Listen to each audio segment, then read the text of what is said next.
Welcome to GCCars. My name is Eric. And I'm Jesse. And this is the Ford F-150 Limited.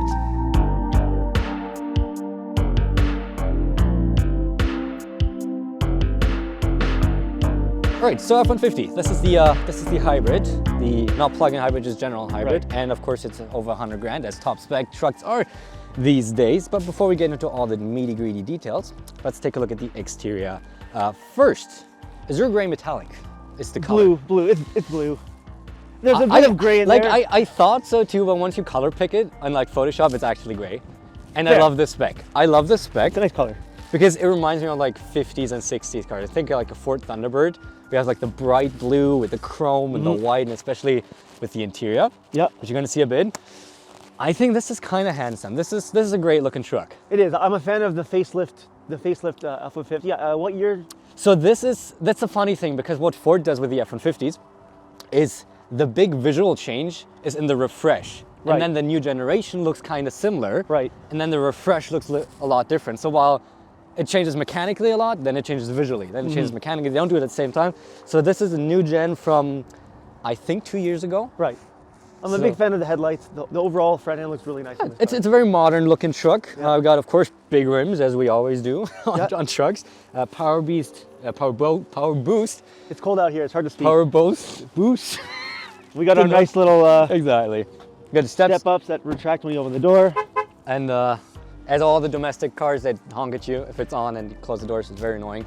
And in the back, honestly, my favorite part. I love the big chrome saying limited. It just looks sexy. Yeah, as someone who I don't like chrome, this works. Yeah. No, Not my taste, but it works. I love this spec. It's probably my favorite spec for an F-150. It looks nicer in the sun, but it's Canadian winter. What sun? What sun? Yeah, we don't even know what sun is at this point. Holy. And of course we got a bed. I mean, it's a truck. You'd expect. I would hope you a have a bed. bed. You have a little bit of a step you can come on. You have a grip. And there we go. You can measure your stuff. You can come in. I'm 5'7", so hopefully I'm still on the frame. If not, hello there. Here I am. And well, it's a truck. It does what it's a a truck truck. does. It's pretty usable. It's great. Like in terms of cubic feet, it's not quite as big as like the Sierra and the Silverado. But I think part of that is that the Silverado and Sierra just have a higher site, essentially, meaning they have more cubic feet. And of course, if you want to have a bigger bed, you can get different configurations, everything you can do. And what the F-150 does is, yeah, actually you can put it up like that. There you go. I tried to go old school on you there. And we have a generator, 7.2 kilowatt hours. Wow. In here, so that's literally level 2 charging for an electric car. That's you cool. could technically do that, so I don't know if you're gonna change. If somebody has an F-150 Lightning, review coming soon, and he's empty, you can charge him with this bad boy. Or one of your Tesla buddies. Yeah. Anyhow, I would say let's take a look at the interior. How about that? Let's get some warmth. All right, F-150 interior. Bit of a mixed bag. Well, okay, let's start with the good. Let's Start with the good, and then we'll go downhill, slightly downhill, only a little bit. Yes. The seats are really These nice. seats are so nice. They're very comfortable. We have the speakers back here, and they look amazing. Heated, ventilated. Heated, ventilated. No massage because chip shortage. Yeah. These would be massage seats, and it's actually a shame because remember the Navigator? Oh, Lincoln, and I assume so Ford makes the best massage seats in the industry. So a bit of a shame that we don't get them. We also don't get heated steering wheel. We don't get active parking assist 2.0, which is kind of like, well, active parking. And yeah, there's a few features we unfortunately don't get. You get a bit of a credit, but you cannot put them in afterwards, which is a shame. Continuing though with the good, there's some really nice accents. I love this F-150 limited badge, the limited badges on the seats, and all the leathers we have yes. are really nice. The leather touch points are nice. The leather touch points are nice. I love the contrast stitching. It is good. But while we're speaking of materials, Listen, once we get over $100,000 in a vehicle, even if it's a truck, my leeway kind of goes out the window. And I don't like to hear these noises. So we have a lot of like the glove box here, plasticky, this carbon fiber. I mean, come on, guys. it's just plastic with a sticker on, essentially. They didn't really try hard. Like, if you're going to do carbon fiber, there has to be a texture or just use a different material, in my opinion. Like, that's a shame about this interior. Like, the highs are really high with the materials and the lows are really low, especially if you have something like the Sierra Denali, which has like edged wood. This It's just really nice. Yeah, and then compared to this, it's just unfortunate a bit of a step down. Overall, though, it is really nice. The headliner has no business being this. It's so nice. Like I was saying, like I wish they kind of skimped on the headliner. It's kind of like and put that into the plastics. Right? It's legit one of the best headliners like I've ever seen. It's really nice. Only tied with maybe the Hyundai Palisade, for which for some reason also had a really nice headliner. But let's talk a little about usability. This is a truck after all, and usability is just absolutely fantastic. I don't have a single complaint about usability. No, not at all. The infotainment is Sync 4. It is great. It is big. It is Android Auto and Apple CarPlay wireless, very well integrated. You have all your physical controls. You have your trailer controls.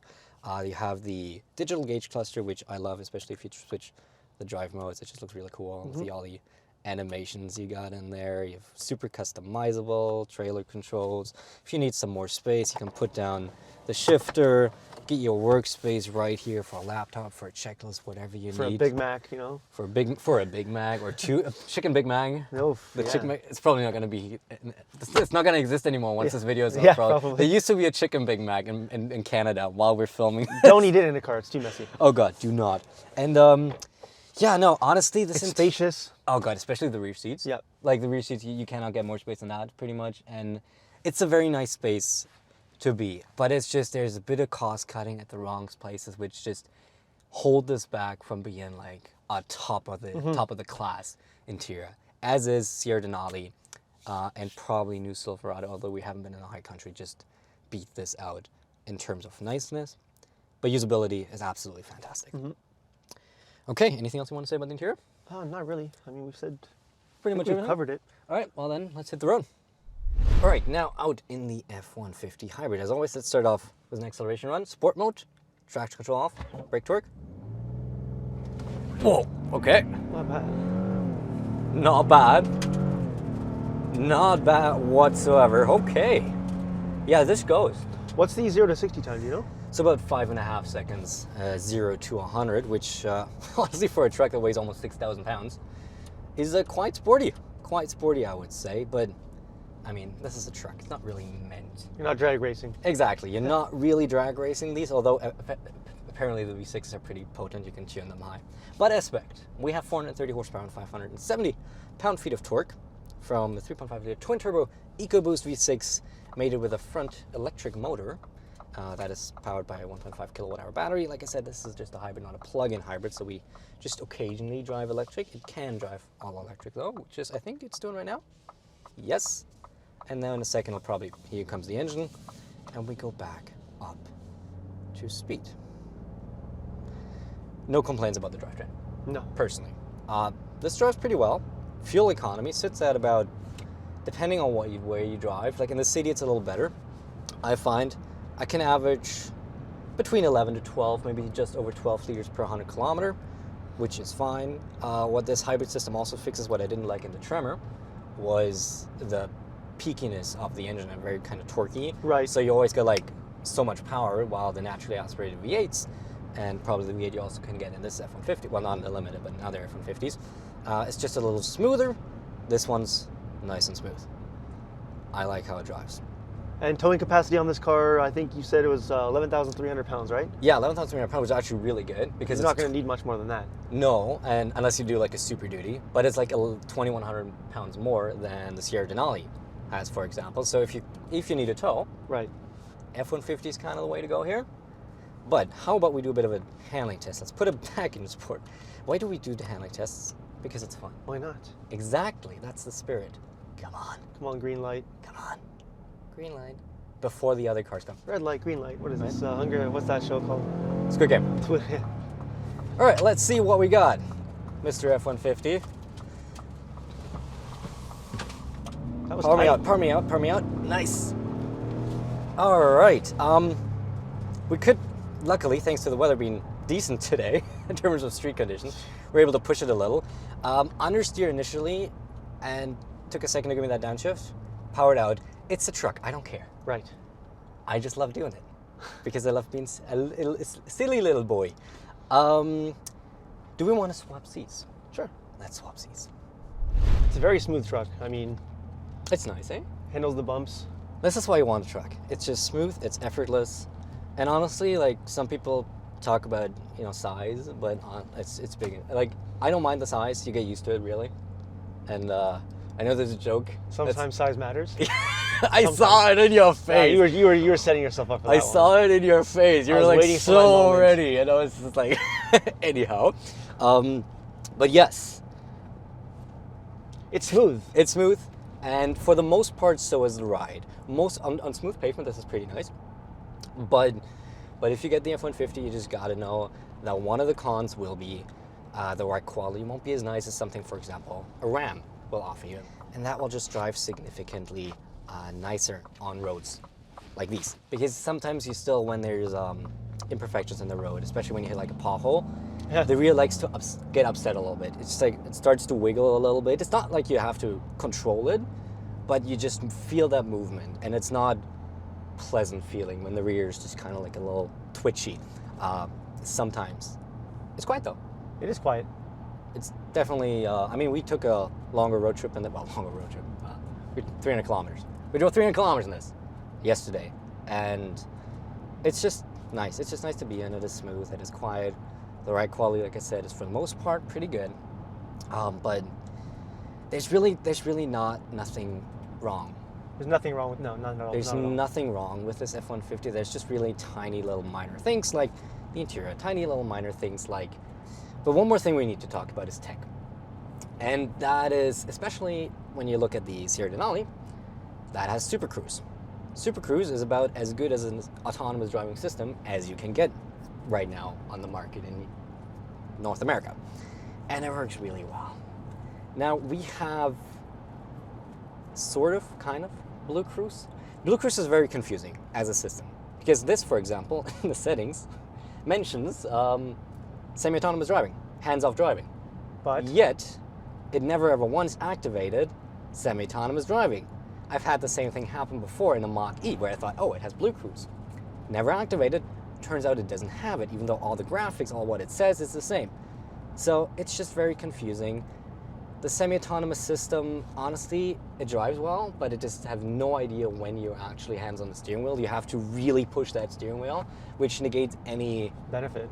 exactly negates any benefit. So on the tech front, while the fundamentals are there, some of the execution unfortunately isn't. And like a Sierra Denali will beat it handily. The Silverado doesn't have Super Cruise, so okay, that's where F-150 once again comes in. And this is, in my opinion, the best work truck, if you need to do work. I would agree, but then at the same time, the question I asked you is, if you're actually using your truck for work, are you going to spend $108,000 on your truck? Let's That's defer the the question. answer. I'm going to defer that answer until a minute because I just want to list out all the stuff we have Fair, here in fair. terms of tech.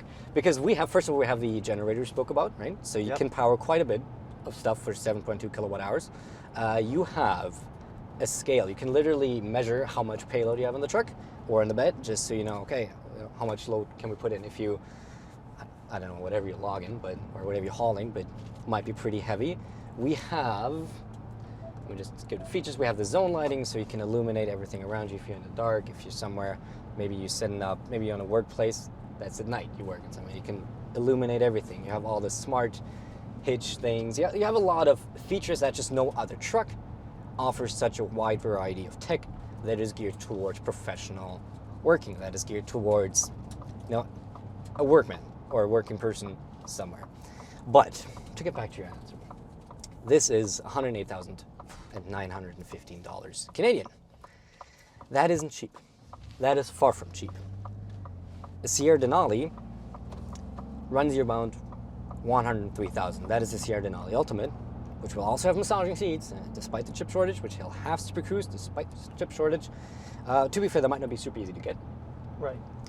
But interior-wise, I'll pick the Sierra Denali. 100%. It's just with the wood, with the stitching, it is a better interior. It is nicer. I love that interior so much. It's by far the nicest truck on the road today. In terms of tech, it depends on what you need. Like, it really does. Do you only commute? Is your truck for commuting? Are you a businessman in the countryside and you you can't drive an S-Class, so you want to have the nicest truck you can get, but you don't really care about the payload and all that stuff? GMC is the way to go. Exactly. Sierra Denali is still the nicest you can get. It will ride nice. It has Super Cruise. Will it be as efficient as the hybrid in this F-150? No, which is, admittedly, the hybrid is really nice. But I think this is more geared towards you still need the work. You still need the capability.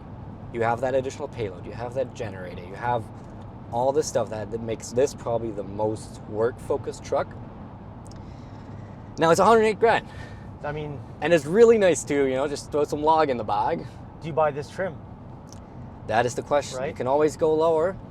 I think we might not quite appreciate how well earning some people are that actually use their trucks for work truck stuff.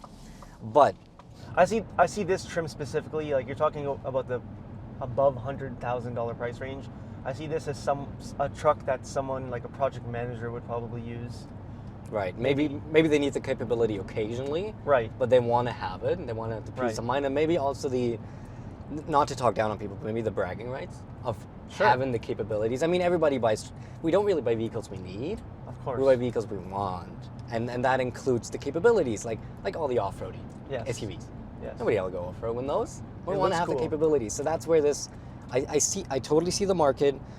If I were to work, I would pick the F-150. Mm-hmm. If I need capability for towing and all that. If I'm cruising, if I'm selling real estate on the countryside, if I'm doing business deals out in the countryside, Denali. Right. As of right now, but trucks are like getting updated every 2 years, it feels like. So we'll see how that goes. We'll see how the Ram compares later this year. But other than that, I think that's my conclusion. It's a lot of money, but there's a lot of people with that kind of money, and there's nothing wrong with the F-150. It is a very nice truck. It is just, you just need to know, do you need the capability, or do you just want to have the nicest truck possible? I think that sums it up. Yeah. All right. Capability versus raw luxury. Yes, I think that's a video title right there. Anyhow, I think that concludes it for the video. Thank you so much for watching. I hope you enjoyed it. If you did, we have videos every single week. We review everything, and electric cars, trucks, whatever. Gonna have some nice cars in the summer. Mm-hmm. And that's it for me. Thank you so much for watching. Hope you enjoyed it, and I hope I'll see you next one. See you guys later. Bye-bye.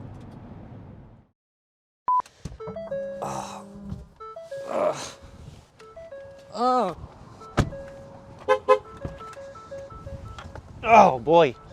Yeah, without the jacket, it ain't no fun.